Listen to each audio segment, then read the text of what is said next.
During Thanksgiving dinner, my daughter-in-law leaned over and whispered, "Buy me $1 million villa, or I'll say I'm pregnant with your child.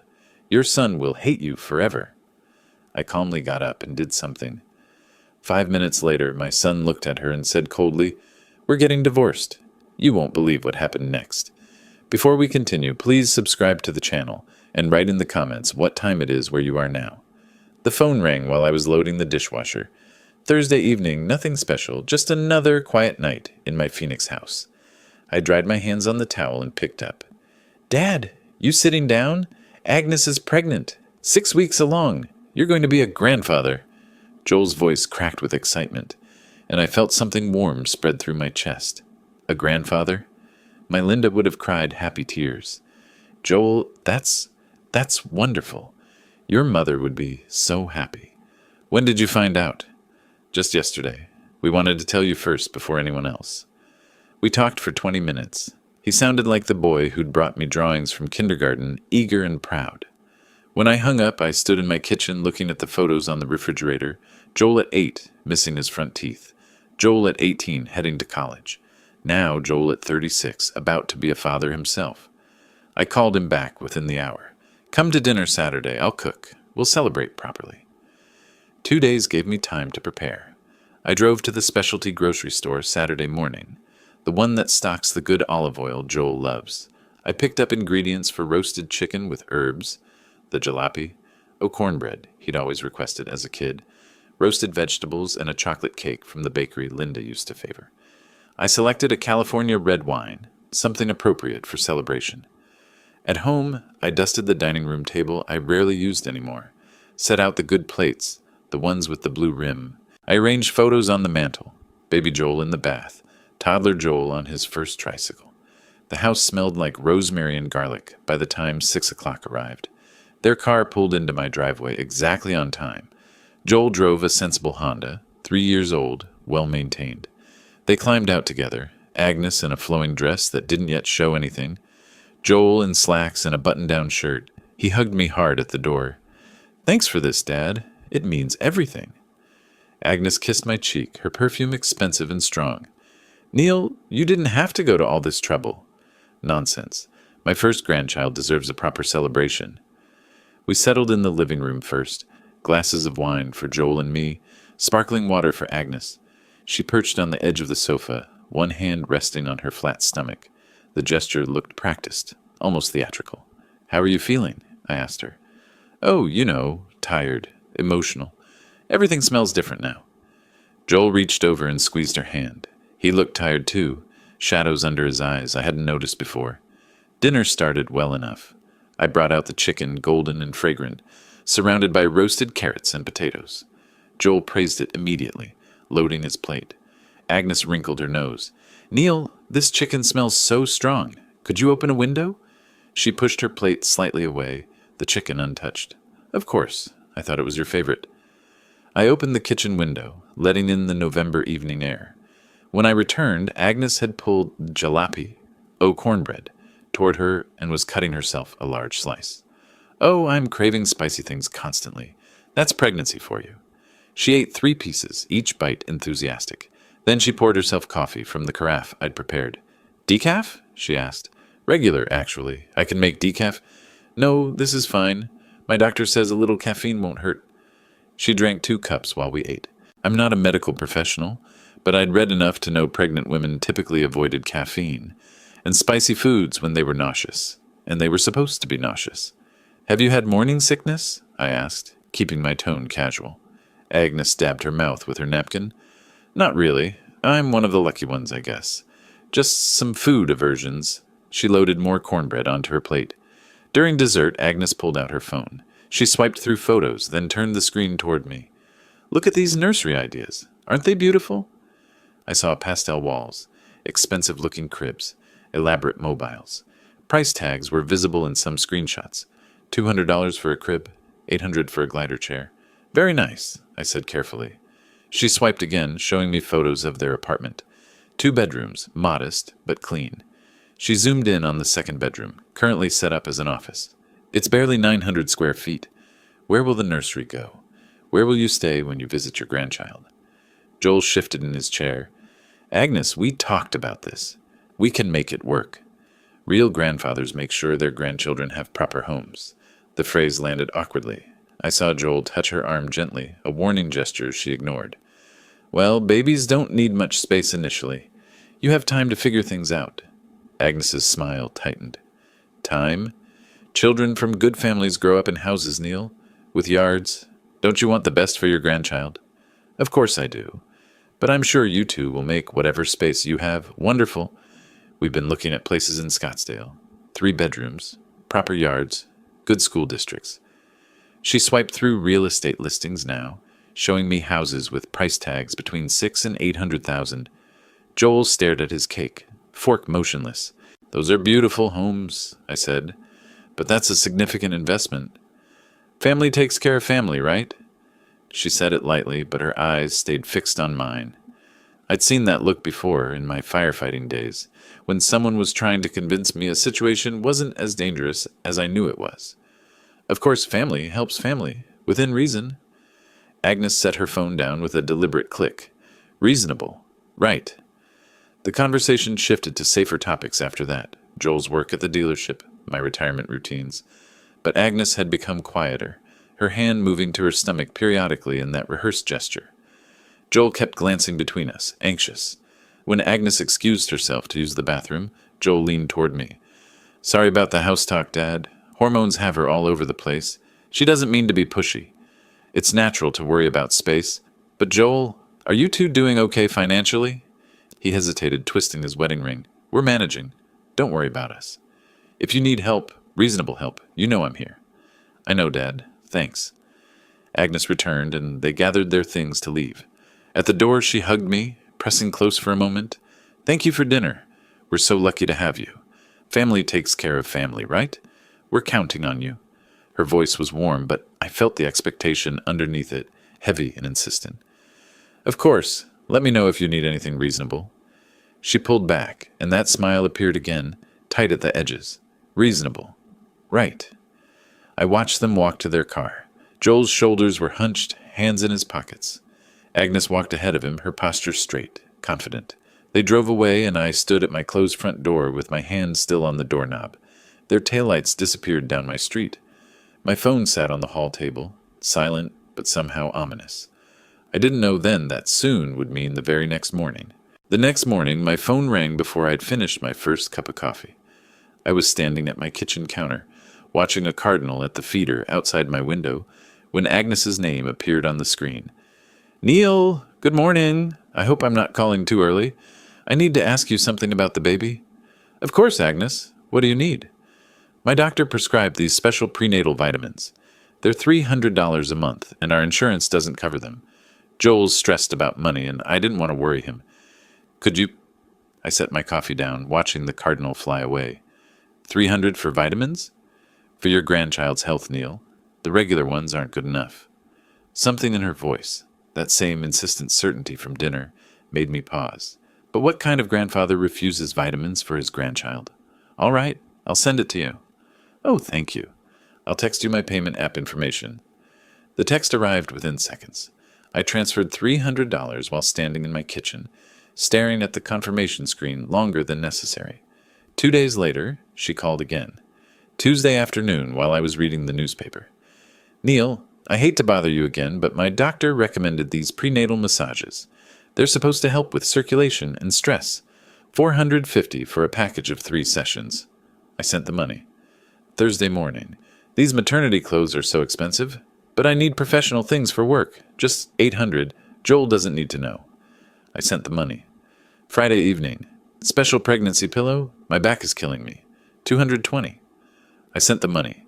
By the following Tuesday, I'd transferred over $1,500 in 1 week, and I'd noticed something. Joel hadn't called once. Only Agnes. Always Agnes with her carefully worded requests and her gentle reminders about family obligations. That Wednesday afternoon, a car pulled into my driveway. I wasn't expecting anyone. Through my front window, I saw Agnes climb out alone, carrying multiple shopping bags. Nordstrom, Saks, Fifth Avenue. She wore new clothes, tags still visible on the sleeve of her jacket. I opened the door before she knocked. Agnes, this is a surprise. Joel's at work. I was nearby and thought we could talk. She walked past me into my entryway, setting down the shopping bags with casual ease. No fatigue, no difficulty carrying them. She lifted them like they weighed nothing. Coffee? I offered. That would be wonderful. In my kitchen, she settled at the table while I poured 2 cups. Regular coffee, not decaf. She drank it without hesitation, without asking. I wanted to discuss something important, she began, pulling out her tablet. We've been seriously looking at houses. For the baby. She turned the screen toward me, swiping through listings with practiced efficiency. Scottsdale properties, every one of them. Asking prices ranging from $650,000 to $850,000. Look at these, Neil. Beautiful neighborhoods. This one is $650,000. This one is $800,000. Perfect for raising a child. Agnes, those are significant amounts. Joel makes $68,000 a year. The mortgage alone would be. Children from good families grow up in houses, not apartments. Don't you want your grandchild to have the best? Real grandfathers help. They invest in their grandchildren's futures. She said it like she was explaining something obvious to someone slow to understand. Her finger kept swiping, showing me 3-bedroom colonials, ranch houses with pools, modern builds with mountain views.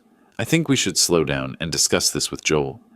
Joel wants this too. He's just too proud to ask you. I watched her face, looking for doubt or uncertainty. Found none. She believed she was entitled to this, that I should simply agree and produce $800,000, because she'd declared it necessary. Agnes, I need to be honest. This feels premature. You're only 6 weeks along. There's plenty of time to plan. Her expression changed instantly. The warmth vanished, replaced by something cold and sharp. Premature? Planning for our child is premature? Maybe I misunderstood what kind of grandfather you'd be. That's not what I meant. Forget it, Neil. We'll figure it out ourselves.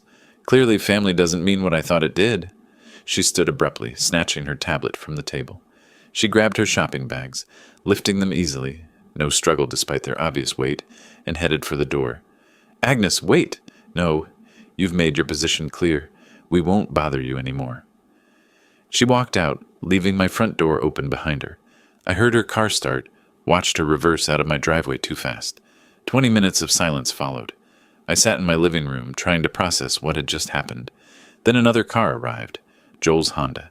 He climbed out, looking rumpled, his tie loosened, circles under his eyes darker than I'd ever seen them. He knocked once before opening the door. Dad? Come in, Joel.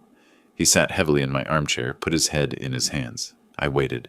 Dad, I'm sorry. She told me she was coming to ask advice about nursery colors. I didn't know she'd bring up houses. Joel, is everything okay with you two? Financially, I mean. These requests? We're fine. The pregnancy has her worried about providing. That's all. Hormones make women focus on nesting. My buddy at work says his wife was the same way. This seems like more than nesting. $800,000 for a house? He looked up, defensive now. She's just dreaming, Dad. Looking at possibilities. She doesn't actually expect you to buy us a house. But I'd seen her face. I'd heard her voice. She absolutely expected it. Joel, has Agnes asked you for money lately? For pregnancy expenses? Some. Vitamins, a few things. Normal stuff. Why? He didn't know. She'd been calling me, extracting money, and he had no idea. I made a decision then not to tell him the full amount. Not yet. Just wondering. I want to help, but I want to make sure I'm helping both of you, not just... We're a team, Dad. Whatever helps Agnes helps me. Helps our baby. He stood, already moving toward the door, always leaving when questions got uncomfortable. I should go? Agnes is upset, and I need to calm her down. Does she get upset often? He paused, hand on the doorknob, and I saw something flicker across his face. Exhaustion. Maybe something else. Only when she's worried about the baby. It'll get better after the first trimester. He left. I watched his taillights disappear the same way they had after dinner. My living room felt too quiet. Then I noticed something on my coffee table. Agnes's tablet, forgotten in her dramatic exit. I picked it up. The screen lit automatically, showing her browser still open. Real estate listings, yes. But underneath, in her recently viewed tabs, luxury car dealerships, Mercedes and BMW models in the $100,000 range, vacation resorts in Cabo San Lucas, designer furniture stores, jewelry websites showing diamond bracelets. I set the tablet down like it had burned my hand. Something was very wrong here, and I needed to find out what. I set the tablet down and made a decision. I needed to know the truth, whatever it cost me. The screen stayed lit for another 30 seconds before going dark. I pressed the home button and swiped through Agnes's browser history methodically, the way I'd once checked equipment before entering a burning structure. Everything had to be documented. Everything had to be verified. The searches were dated. Pregnancy symptoms to fake. 3 weeks ago. When to tell family about pregnancy? 2 weeks ago. Luxury homes, Scottsdale. Yesterday. She'd been planning this from the beginning. I took out my phone and photographed each screen. The timestamp feature activated automatically. Evidence, my training whispered. Always preserve evidence. Shopping carts filled with designer furniture. Saved listings for Mercedes sedans. Resort bookings in Cabo San Lucas. A diamond tennis bracelet worth $12,000 in a favorites folder. My hands stayed steady as I documented each one. The next afternoon, I drove to Scottsdale Fashion Square to return a shirt I'd bought the week before. Simple errand, nothing unusual. I was crossing the courtyard near Nordstrom when I saw her. Agnes, carrying 4 shopping bags, 2 in each hand, swinging them as she walked. She wore tight jeans and a fitted top that showed her completely flat stomach. Her friend walked beside her, and Agnes was laughing, that loud, carefree laugh I'd heard at dinner. She gestured dramatically, the heavy bags barely slowing her down. I stepped behind a column and took out my phone. 3 photos, clear and sharp. Agnes lifting bags with both hands. Agnes gesturing wildly with loaded arms. Agnes entering the bar near the fountain, her friend following. Through the window, I watched them settle at a table. The server brought drinks. Agnes raised a glass. Dark liquid, definitely not water or juice. They toasted. I took one more photo of the bar's entrance, showing the name clearly. Then I walked to my truck and sat there for 10 minutes, looking at the images on my phone screen. That evening, alone in my living room, I pulled up old photos. Joel's wedding, 3 years ago. He'd dated Agnes for 5 months before proposing. I remembered the conversation we'd had, just Joel and me, 2 weeks before the ceremony. Dad, I know 5 months seems fast, but when you know, you know. Agnes is everything I've been looking for. I just want you to be certain. Marriage is serious, son. Take your time. His face had changed then, closing off. You don't trust my judgment? I thought you'd be happy for me. I am happy for you. I just want you to be sure. But he'd married her anyway, and I'd stood in the receiving line forcing smiles, while my instincts screamed warnings I couldn't articulate. He'd been defensive even then, like he knew something was off but couldn't admit it. I opened a notepad and started writing. Every inconsistency, every red flag, everything that didn't fit. 1. Drinks coffee. Regular, not decaf. 2. Eats spicy food while claiming nausea. 3. No morning sickness mentioned. 4. No ultrasound photos shared. 5. No doctor appointments discussed. 6. Lifts heavy objects easily. 7.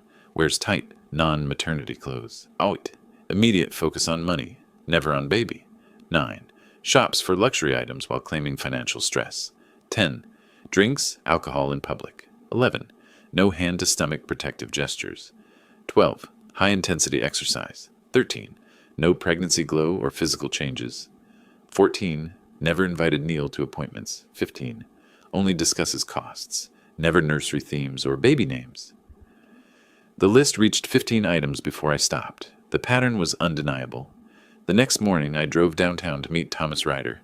His law office occupied the 14th floor of a high-rise with views of the Phoenix skyline. The receptionist showed me to a conference room where Ryder waited, mid-50s, graying at the temples, expensive suit. We shook hands, and I sat across from his polished desk. Hypothetically, if someone made false accusations against me, serious ones that could destroy my relationship with my son, what protection do I have? Ryder leaned back, fingers steepled. In Arizona, defamation requires proving the statement was false and caused damages. False accusations of criminal behavior are particularly serious. What kind of accusations concern you? The kind that would make my son never speak to me again?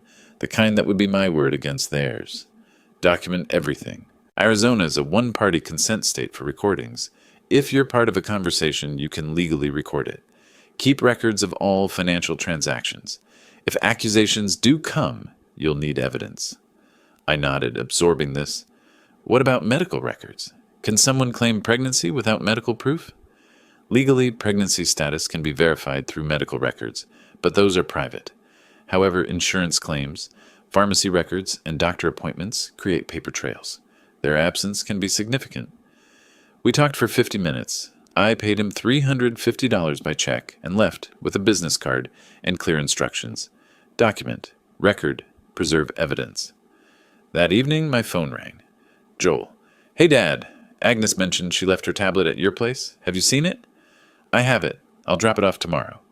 Actually, could you bring it by tonight? She needs it for something important. I paused, choosing words carefully. How's she feeling? The pregnancy going okay? Yeah, fine. Tired a lot. You know how it is. Has she had her next doctor appointment yet? A slight hesitation. It's next week, I think. Listen, about the tablet. I'll bring it over within the hour. But 40 minutes later, I sat in my truck outside Joel's apartment building with the tablet in a bag on the passenger seat. Through the second-floor window, I could see shadows moving, Joel and Agnes, probably wondering where I was. Returning the tablet would put them on guard, make them more careful. Before I could deliver it, I needed more concrete proof. I started the engine and drove past the apartment building without stopping. The tablet could wait. First, I needed to hire someone who specialized in finding the truth. The next morning, I found Marcus Gray through a simple online search for private investigators in Phoenix. His website was plain, professional, no dramatic promises. Former Phoenix PD detective, 20 years experience. That was enough. We met at a coffee shop in central Phoenix, a small place with wooden tables and minimal crowd.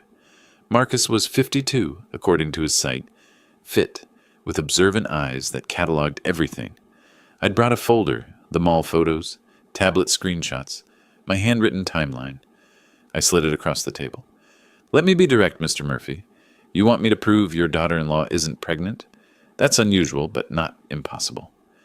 I want you to document her actual behavior, where she goes, what she does, and verify whether medical records show prenatal care. Marcus flipped through my documentation, nodding slowly. Medical records are protected. I can't hack into systems or bribe staff. I'm not asking you to break laws. Public clinic appointment databases, insurance claim verifications, those have legal channels, correct? Correct. I have contacts in insurance who can verify whether claims were filed. No details, just yes or no. That work? That works. How long? 1 week of surveillance should give us a clear picture. $2,500 upfront covers my time, equipment, and report preparation. I wrote the check without hesitation. My hand didn't shake. The waiting was harder than I expected. I went through my normal routines, grocery shopping, yard work, reading, while my phone became an extension of my hand.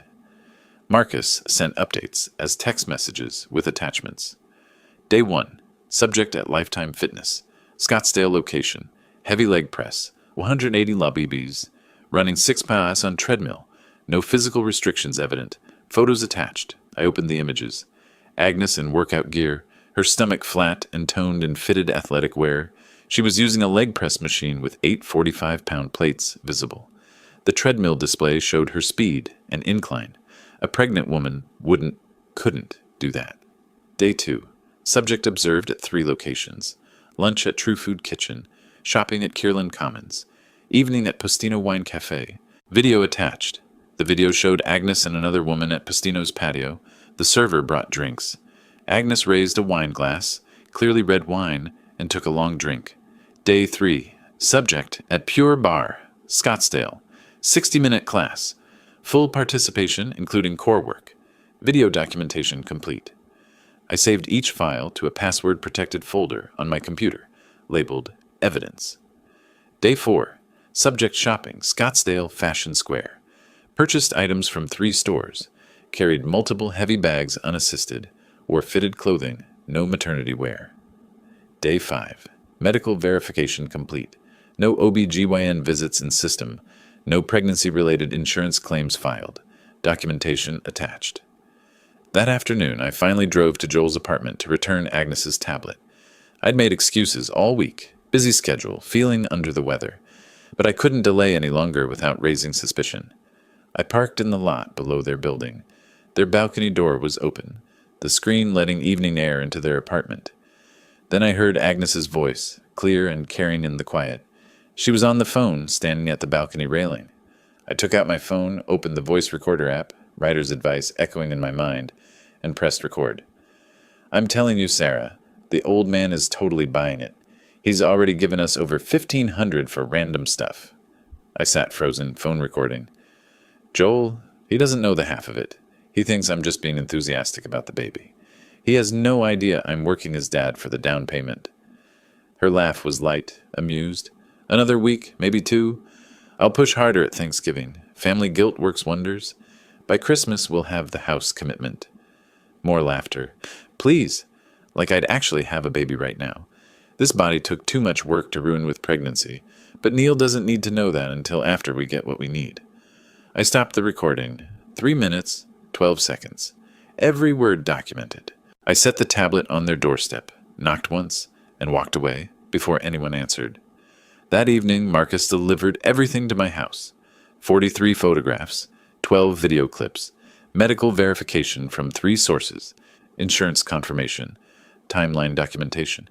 He spread it across my kitchen table. Everything's documented here. This is comprehensive. Will this hold up if needed legally? Every photo is time-stamped and geotagged. Video has metadata. Medical verification came through official channels. Insurance confirmation is from a licensed agent. Yes, it'll hold up. And the timeline you created? 5 days of documented behavior inconsistent with pregnancy. Intense exercise. Alcohol consumption. No medical care, no physical symptoms. Combined with the absence of any medical paper trail, the conclusion is clear. Thank you, Marcus. This is exactly what I needed. After he left, I sat alone reviewing everything. Photos in one pile, medical documentation in another, timeline in the center.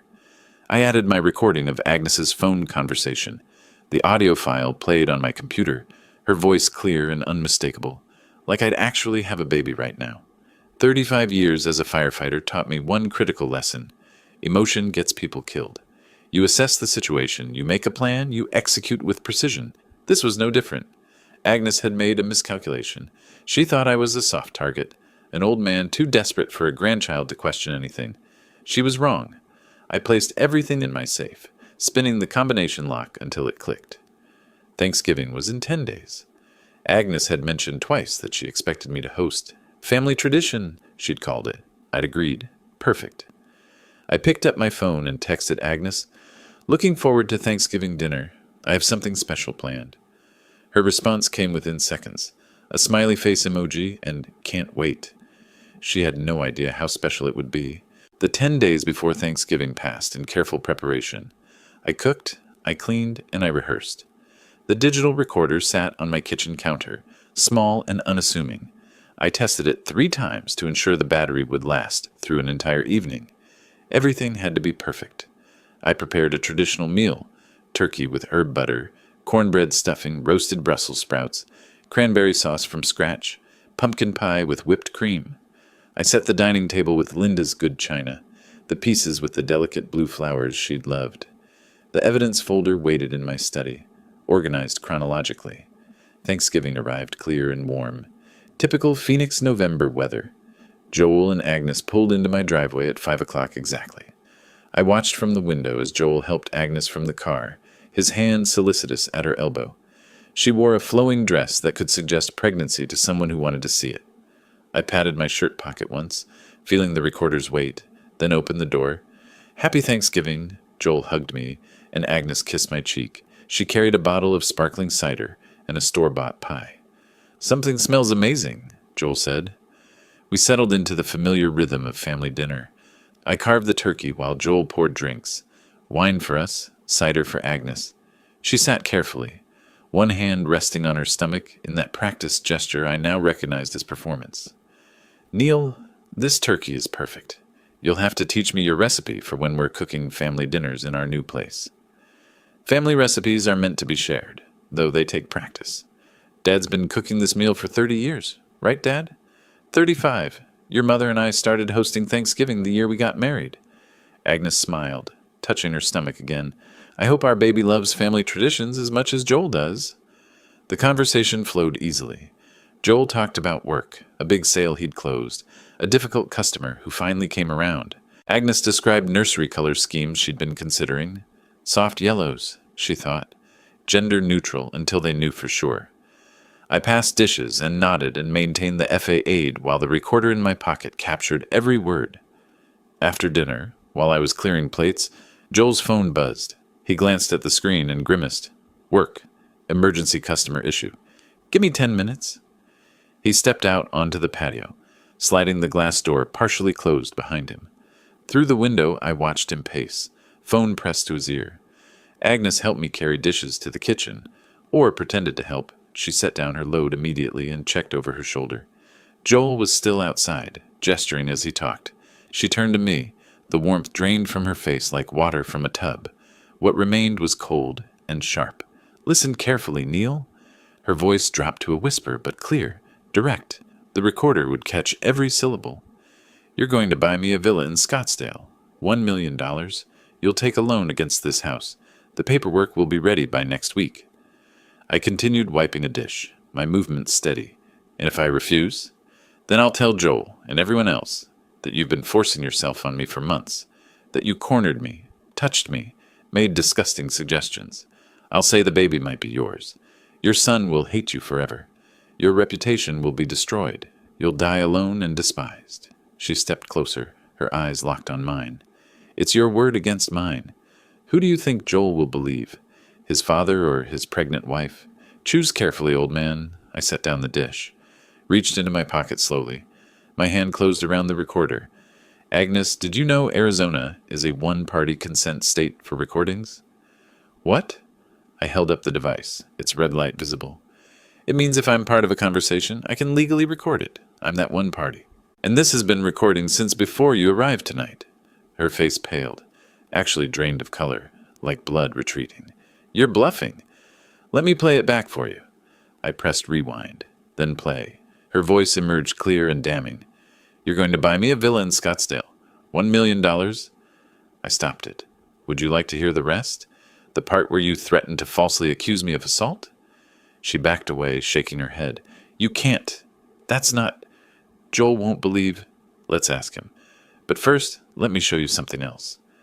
I walked to my study, Agnes following at a distance. The folder sat exactly where I'd left it.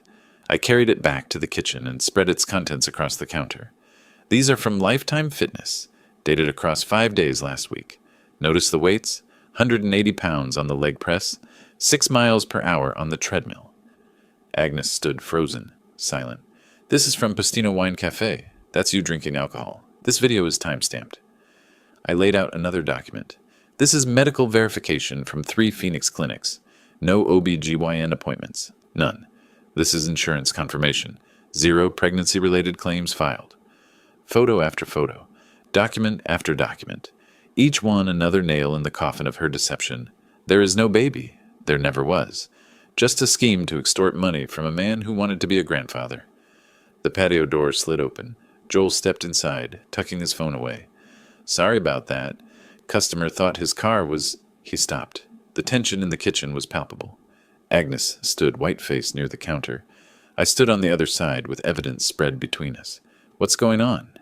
Son, sit down. I need you to hear something. Joel's eyes moved from me to Agnes and back. He sat slowly at the kitchen table. I played the recording, all of it. Agnes's threat, clear and undeniable. Joel's face transformed as he listened, confusion melting into horror, horror hardening into something cold and final. When it ended, silence filled the kitchen. Agnes, tell me this is fake. Tell me he manufactured this somehow. She opened her mouth, closed it, opened it again. Joel, he's been harassing me for weeks. I was defending myself. Joel stood and picked up one of the gym photos. Are you pregnant? Yes or no? His voice was flat, empty. It's complicated. Yes or no. The silence stretched for 10 seconds. 15. 20. No. Joel set the photo down carefully. He pulled his car keys from his pocket. We're getting divorced. Agnes stood frozen, evidence scattered before her. Joel moved toward the door without looking back. He paused with his hand on the knob. Don't come home tonight. Find somewhere else to stay. The door closed behind him. Agnes whirled toward me, and for the first time, I saw genuine fear beneath her rage. Her mouth opened, searching for words that might undo what had just happened. She found none. But I knew this wasn't over. People like Agnes don't surrender quietly. Agnes left my house 20 minutes after Joel. She didn't say another word, just gathered her purse and coat with shaking hands. But as she reached the door, she turned back with a look I recognized from 3 decades of firefighting. The look of someone who's decided to fight fire with fire. I locked the door behind her and waited for the blowback. It came faster than expected. At 10:15, my phone rang. Mark, Joel's cousin from Tucson. Neil, what did you do to Agnes? She just called me sobbing. She says you've been harassing her, that you recorded her without consent, that you're trying to turn Joel against her. I walked to my living room window, looking out at the empty street. Mark, I need you to come to Phoenix and see some documentation before you make judgments. She said you'd have fake evidence. She said you've been planning this because you never liked her. Did she tell you she's not actually pregnant? Did she tell you she threatened to accuse me of assaulting her unless I bought her $1 million house? Silence on the line. Then, that sounds insane, Neil. Why would she do that? Come see the evidence. Bring Patricia. I have video, photos, medical records, a private investigator's report, and a recording of her threatening me, all legally obtained. Mark promised to think about it. 3 more calls followed. Aunt Patricia, Joel's second cousin from Mesa, a family friend I'd known for 15 years. Agnes was working fast, spreading her version before Joel could counter with truth. I answered each call the same way. Come see the evidence. Judge for yourself. The next morning, I woke to a text from Joel. Check Facebook. I'd never used social media. Creating an account took 15 minutes of frustration with passwords and profile setup. When I finally accessed Agnes's page, I understood why Joel had messaged. Her post was long, dramatic, carefully worded. When you stand up for yourself against toxic family members who weaponize lies against innocent women, you learn who your real friends are. Powerful men think they can silence victims with manufactured evidence and manipulation, but truth always comes out. To everyone supporting me through this nightmare, thank you. Your love means everything. No names, no specific accusations, just enough to seem like a victim's cry while avoiding legal liability. Dozens of comments followed, strangers offering sympathy and support. Several mutual acquaintances tagged Joel, asking if he was okay if Agnes needed help. I wanted to respond. To post the evidence publicly, let everyone see the truth. But Thomas Ryder's words echoed, never engage in public. Let your evidence speak in official channels. I closed the app and called Joel. 2 days after Thanksgiving, Joel showed up at my door with a duffel bag and circles under his eyes. She changed the locks, Dad. My own apartment. I had to talk to the landlord, who says legally I have to give her 30 days' notice even though she's not on the lease. We sat at my kitchen table, the same table where evidence had been spread just days before. Can you afford a hotel for 30 days? Not really. Between the deposits on the apartment and the money I've been spending on her pregnancy items? Stay here. We'll figure this out together. Joel's hands wrapped around his coffee mug. I feel like an idiot. How did I not see it? The signs were all there. Love makes us want to believe the best in people. That's not stupidity. That's being human. 4 days after Thanksgiving, Joel received a letter from an attorney. Not a good attorney. The letterhead was cheap. The office address was in a strip mall. But it was legal correspondence demanding attention. The attorney threatened to sue Joel for emotional distress, defamation of character, and unlawful recording. The letter demanded $25,000 to settle this matter quietly and avoid protracted litigation. Joel brought it to me, hands shaking. Can she do this? Will we have to pay? We're seeing Ryder tomorrow. Don't panic. Thomas Ryder's office felt solid and reassuring after the flimsy threat letter. We sat across from his desk while he read Agnes's attorney's demands, occasionally making notes. This letter is almost entirely bluff. Unlawful recording. False. Arizona is one-party consent. Emotional distress. No grounds when she was committing extortion. Defamation. The truth is an absolute defense against defamation. So we ignore it? I asked. Absolutely not. We respond, but not with emotion. We respond with facts and legal consequences for her. Joel leaned forward. What about the Facebook post? People are believing her version. Public opinion isn't a court of law. Let her dig that hole. Every false statement she makes publicly strengthens our potential defamation case against her. Ryder drafted a cease and desist letter while we waited.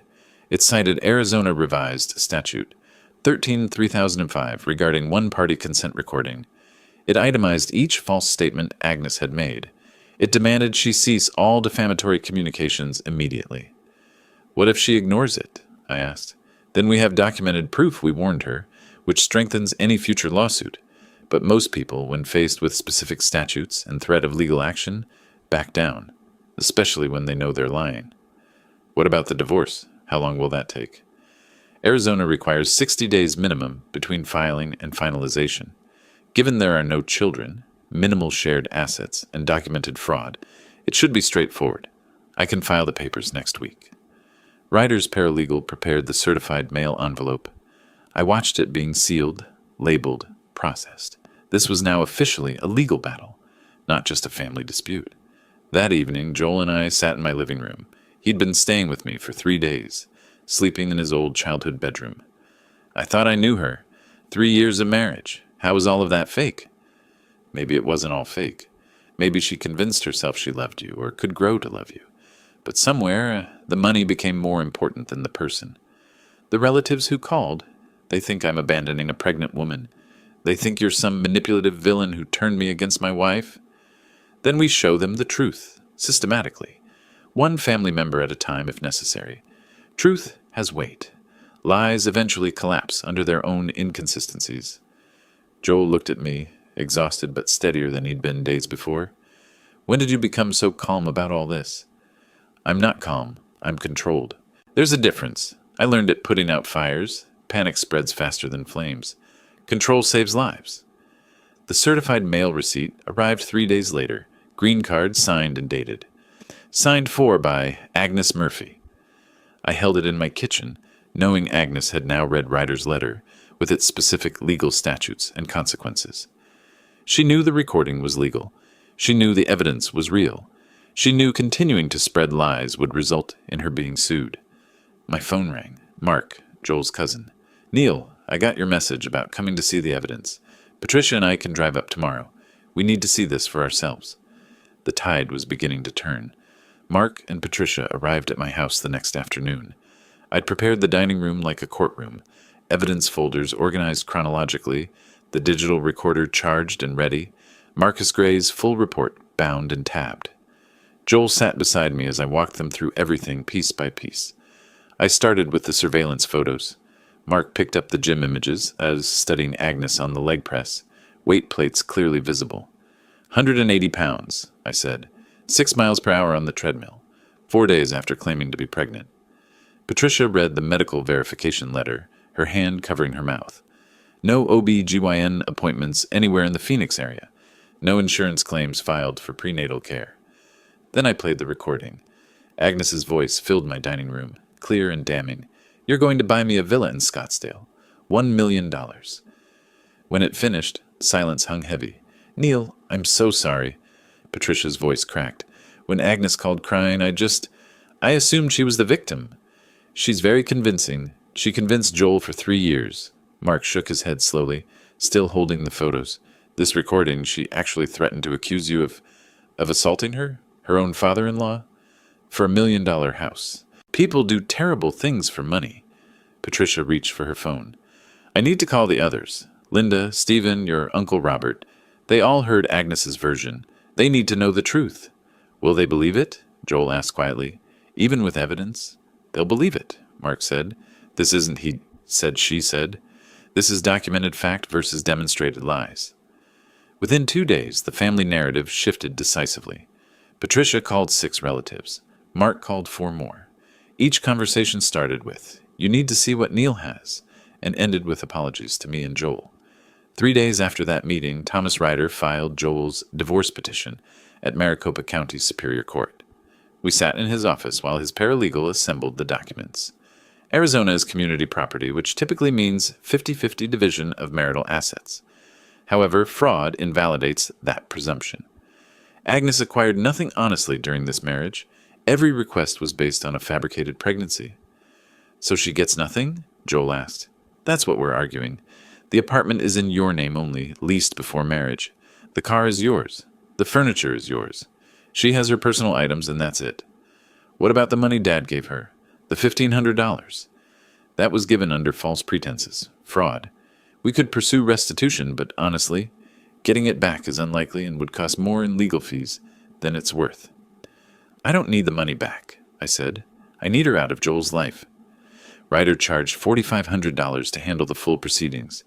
Joel paid from his savings, money he'd been setting aside for a house down payment with Agnes. The irony wasn't lost on either of us. The petition was thick with exhibits. Each piece of evidence I'd gathered became a numbered attachment. Exhibit A, surveillance photographs. Exhibit B, medical verification letters. Exhibit C, private investigator report. Exhibit D, digital recording of extortion threat. The process server delivered the papers to Joel's apartment at 2:47 p.m. on a Tuesday. Agnes signed for them. Her attorney, the cheap one, withdrew from her case 3 days later after reviewing the evidence. She found a divorce attorney willing to take her case for $3,000 up front. She didn't have it. She applied for a personal loan, 24% APR, and barely qualified. The debt began immediately, interest compounding daily. Meanwhile, Ryder filed a complaint with Facebook about her defamatory post. He attached evidence showing the statements were false, documented provably untrue. Within 48 hours, Agnes's phone displayed a notification. Your post has been removed for violating community standards. The post that had dozens of sympathetic comments that had made Joel and me look like villains simply vanished. 10 days after the divorce filing, Agnes lost her job. Miranda Chen, the salon owner, called her into the back office. Joel heard about it from Rachel, a stylist who still spoke to him. Miranda said she couldn't afford to have the salon associated with someone who fabricates pregnancies and threatens family members. Joel told me that evening. Someone posted the story in a Scottsdale beauty industry group. No names, but enough details that everyone figured it out. How did Miranda find out? The beauty community is small. Everyone knows everyone. Agnes cleaned out her station that afternoon. $42,000 a year, gone. Her professional reputation destroyed. Her daily structure eliminated. 12 days after filing, with proper legal notice served, and Agnes's attorney unable to contest it, she wasn't on the lease, had no legal right to the apartment. The eviction proceeded. The sheriff's deputy supervised as Agnes packed her belongings into her sedan. Joel wasn't there. He was at work, unable to watch. I offered to be present, but he declined. He needed that boundary. That evening, he came home to my house, his temporary home, and sat heavily at the kitchen table. The deputy called. It's done. She took her stuff and left. Where'd she go? Her mother's place, I assume. That's what her attorney mentioned in the filing. How are you holding up? He was quiet for a long moment. Honestly, I feel empty. Like the last 3 years were just fiction. A performance I didn't know I was watching. Some of it was real. The early days before the money became her focus. You loved her, and maybe she loved you too before greed took over. That's generous of you, considering what she tried to do. I'm not being generous. I'm being realistic. People change, sometimes for the worse. 2 days after the eviction, my phone rang. Unknown number. I almost didn't answer, but something made me pick up. Mr. Murphy? This is Carol Walters, Agnes's mother. I need to talk to you about my daughter. I should have hung up. I'd done what I needed to do. Protected my son, exposed the truth, ensured justice. But something in her voice made me listen.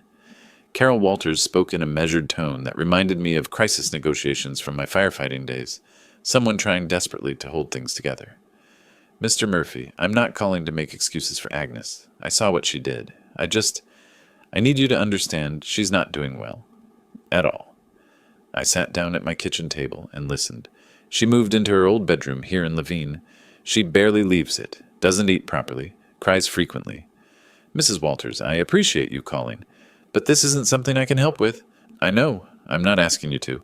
I raised her better than this. I don't know where it went wrong. The greed, the lies. That's not how I taught her to be. People make their own choices, regardless of how they're raised. She's talking about the job rejections, the friends who won't return calls. She says everyone in Phoenix knows. I saw those Facebook posts. Someone shared the whole story. Truth has a way of spreading, Mrs. Walters, especially when it's documented as thoroughly as this was. She thanked me for listening and hung up. I sat there for a minute, staring at my phone. That evening I'd told Joel about the call. His first instinct was concern. Then he caught himself. I watched him struggle with it, the man who'd loved Agnes warring with the man who'd seen her true nature. Do you think we should do anything?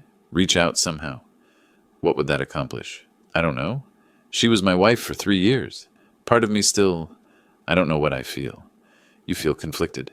That's normal. The woman you married and the woman who threatened your father are hard to reconcile because they seem like different people. Maybe they are different people. Maybe I never really knew her.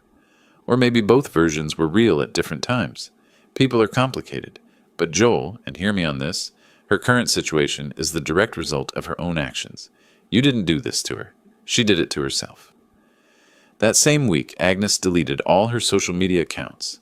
Joel discovered it when he checked his phone one evening. Her Instagram's gone, Facebook profile deleted, even LinkedIn removed. He showed me the anonymous posts in local groups, Phoenix area community, and Scottsdale moms.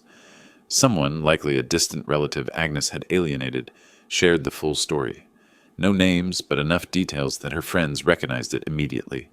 The posts were viral within the community. Former friends unfollowed, blocked, distanced themselves. No one wanted to be associated with someone who'd faked pregnancy for money.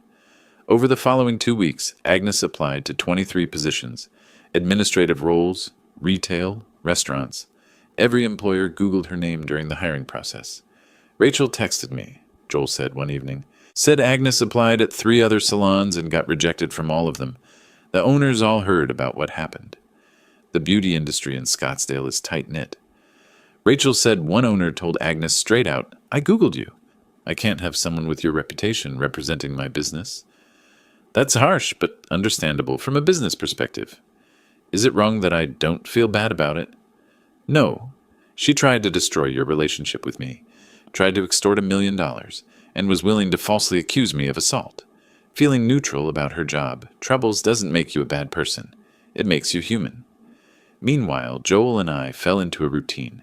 We cooked dinner together most nights, watched football on Sundays, talked about everything. The marriage, the warning signs he'd missed, how I'd always sensed something off.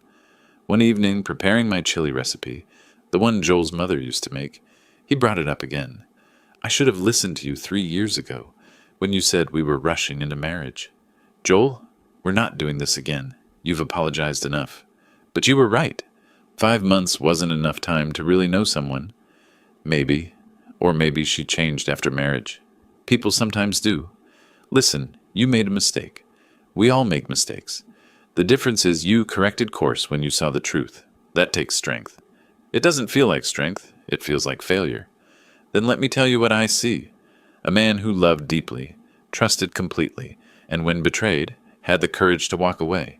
That's not failure. That's integrity. 4 weeks after filing, we met with Ryder to finalize the divorce papers. This is the property settlement agreement. Agnes receives no marital assets. She's responsible for her own debts, including the personal loan and attorney fees.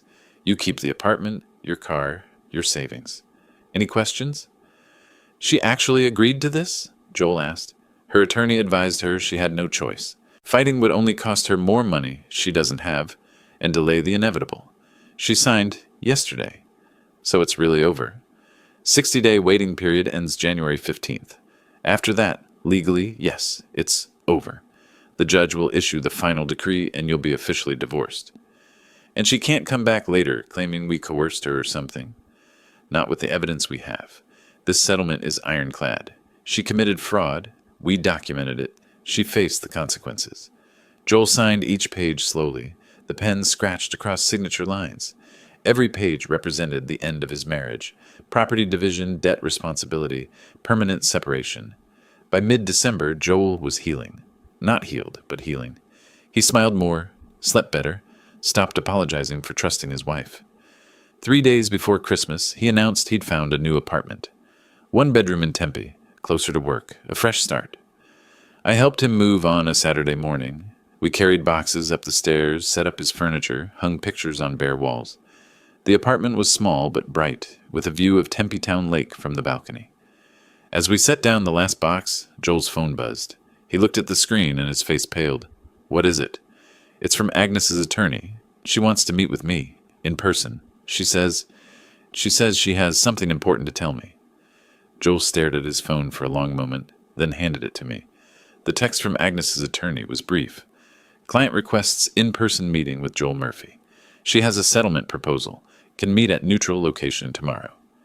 I set the phone down on Joel's new kitchen counter. This is your decision, but hear what Ryder has to say first.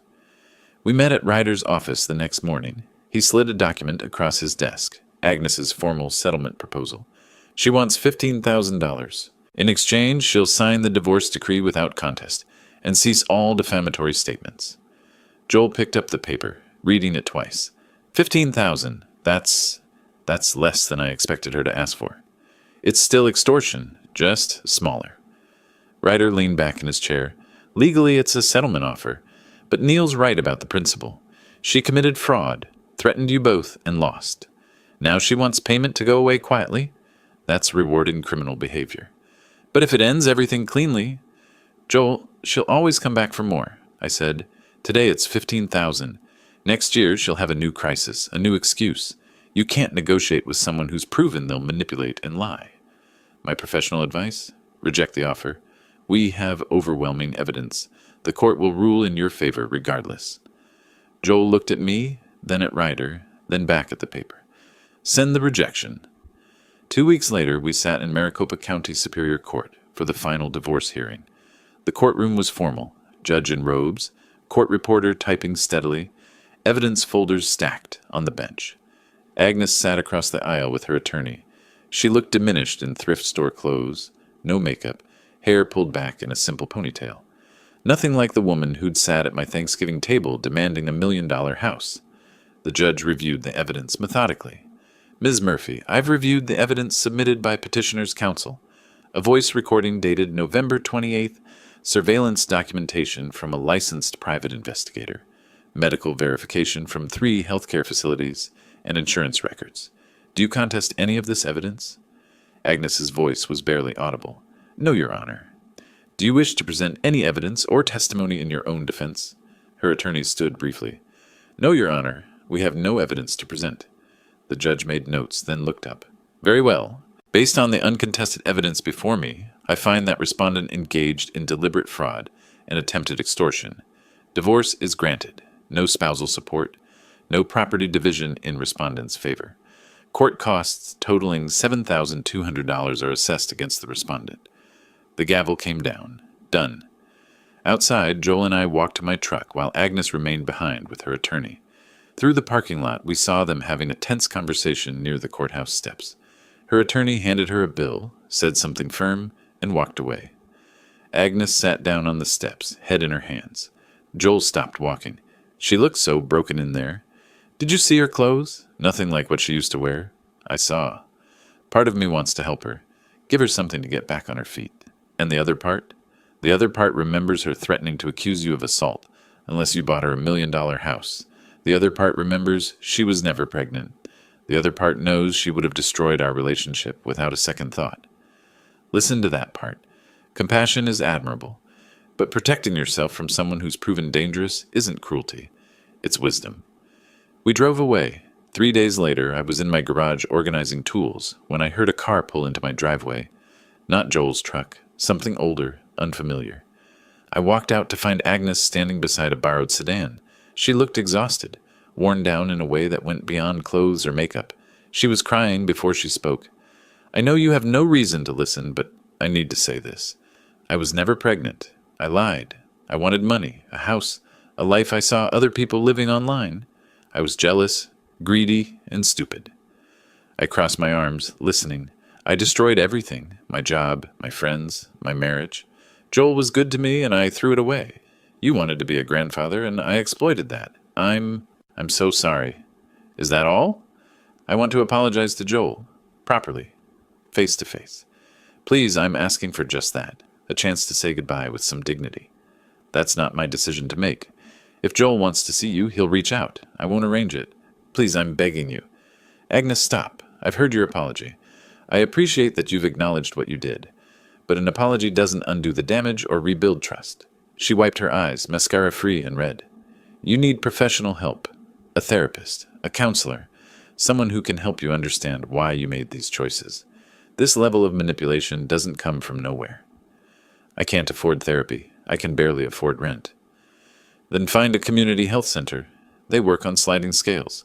But Agnes, you need to do the work. Real work. Not another scheme. Not another shortcut. Honest self-reflection and change. Do you forgive me? Forgiveness isn't mine to give for what you did to Joel. For what you tried to do to me. I don't wish you harm. But I also won't forget. Trust, once broken this completely, doesn't repair. You'll have to live with that. She cried harder. I understand. I hope you find a way forward. But it won't be with this family. Goodbye, Agnes. She drove away. I watched until her car disappeared down the street, then returned to my garage and picked up my wrench. Joel's truck pulled up 20 minutes later. He'd been at work, but came by to drop off some tools he'd borrowed. He saw something in my expression. What happened? I took a breath. Agnes was here. She apologized. Joel went completely still. And I told her goodbye. It's over, Joel. Really over. For the first time in months, Joel's shoulders relaxed completely. Joel sat on my porch steps, processing what I'd told him about Agnes's visit. She actually admitted everything? I nodded. Every lie, every manipulation. She asked to see you, to apologize in person. I told her that was your choice, not mine. Joel was quiet for a long moment. I don't want to see her. I don't need her apology. I just need to move forward. That's when I knew he'd truly healed. The 60-day waiting period expired in mid-January. The final divorce decree arrived in Joel's mail. Official, stamped, permanent. Joel Murphy and Agnes Walters were officially divorced. She'd legally reverted to her maiden name. Joel texted me a photo of the decree with the caption, "It's official." I sent back a single thumbs-up emoji. Agnes disappeared completely after that. No contact, no sightings, no social media presence. She was simply gone from our lives. 6 weeks after the divorce finalized, Joel called me from his dealership parking lot. Dad, guess what? They promoted me to senior sales manager, $82,000 a year. Joel, that's fantastic. When did they tell you? Just now. Sanders called me into his office, said my numbers have been outstanding, said I've shown real leadership during difficult personal circumstances. He doesn't know the half of what difficult circumstances meant. You earned this. Your work ethic earned this. I'm proud of you. Thanks, Dad. I couldn't have gotten through any of this without you. You know that, right? We got through it together. That's what family does. The following week, Joel moved into a better apartment, a spacious one-bedroom in Tempe, much closer to my house. Only 15 minutes away instead of 30. I helped him move in, carrying boxes up the stairs, assembling furniture together. We argued good-naturedly about IKEA instruction diagrams. This shelf doesn't look right. Did we put it in backwards? I checked the instructions. Yep, the bracket's facing the wrong way. Joel laughed. Figures. Want to take it apart and redo it? That's what you do when something's wrong. You don't leave it broken, you fix it properly, even if it takes more time. Joel paused, understanding the metaphor. Yeah, you do. We established a Sunday routine over the following months. Joel came to my house and we cooked dinner together while watching football. Sometimes steak, sometimes the chili recipe his mother used to make. We talked about work, life, the future, but rarely about Agnes anymore. She'd become history, not a current presence. One Sunday in late July, Joel set down his knife and looked at me. You know what I realized? I haven't thought about Agnes in 3 days. That's the longest stretch since November. Time helps. Distance helps. Building new memories helps most. Do you think she's doing okay, wherever she is? I hope she's getting help and making better choices. But honestly, Joel, she's no longer our concern. We did what was necessary to protect ourselves. Her recovery is her own responsibility. I guess I still feel guilty sometimes, like I should have tried harder to fix things. You can't fix someone who's determined to break things. You can only protect yourself and move forward, which is exactly what you're doing. In late August, Joel volunteered at a community food bank event. There, he met Sarah Chen, a nurse at Phoenix Children's Hospital. She drove a 10-year-old Honda and talked passionately about her work with pediatric patients. They started dating slowly, carefully. Joel introduced her to me after 6 weeks of dating, much different from his 5-month rush with Agnes. She came to one of our Sunday dinners. She offered to help cook, asked me about my firefighting career with genuine interest, laughed at Joel's jokes without performing. After she left, Joel asked nervously, So, what did you think of her? I think she's genuine. She asked real questions, listened to answers, didn't perform or pretend. We've only been dating 6 weeks. I'm taking it slow this time, learning from mistakes. 6 weeks is good. 6 months is better. A year is even better. There's no rush. She knows about Agnes. Not all the details, but she knows I'm divorced and it was complicated. She didn't push for more information than I wanted to share. That's a good sign. Someone who respects boundaries tends to have healthy ones themselves. I'm not looking to jump into anything serious, but it's nice to just enjoy someone's company without ulterior motives. That's exactly how it should be. I'd spent roughly $7,000 total on Marcus Gray's investigation, on Thomas Ryder's legal fees, on court costs and documentation. Some might say that's expensive for revenge, but it wasn't revenge. It was justice. It was protection. It was ensuring that truth prevailed over manipulation. Every penny was worth it. That Sunday in late August, as Joel and Sarah laughed over a collapsed attempt at homemade pasta, in my kitchen, I realized something. I'd spent months thinking I'd failed by not seeing Agnes's deception sooner. But that wasn't the lesson. The lesson was that I'd succeeded in the most important way. When I finally saw the truth, I acted decisively to protect what mattered. I'm not just a retired firefighter or a potential grandfather. I'm a guardian of my family. And that vigilance, that readiness to act when threats emerge, that's something I'll never retire from. Joel caught my eye across the kitchen and smiled. Sarah asked him a question about his childhood, and he launched into a story about the time we went camping in Sedona, and he was convinced a raccoon was a bear. Life moved forward. The scars remained, but they were healing scars now, evidence of survival rather than active wounds. Agnes had tried to destroy our family for money and status. She'd failed. We'd won not through cruelty or obsession, but through documentation, legal channels, an unwavering commitment to truth. That victory, quiet, legal, permanent, was sweeter than any revenge could have been. If you like this story, please like this video, subscribe to the channel, and share your impressions of this story in the comments. To listen to the next story, click on the box on the left. Thank you for watching.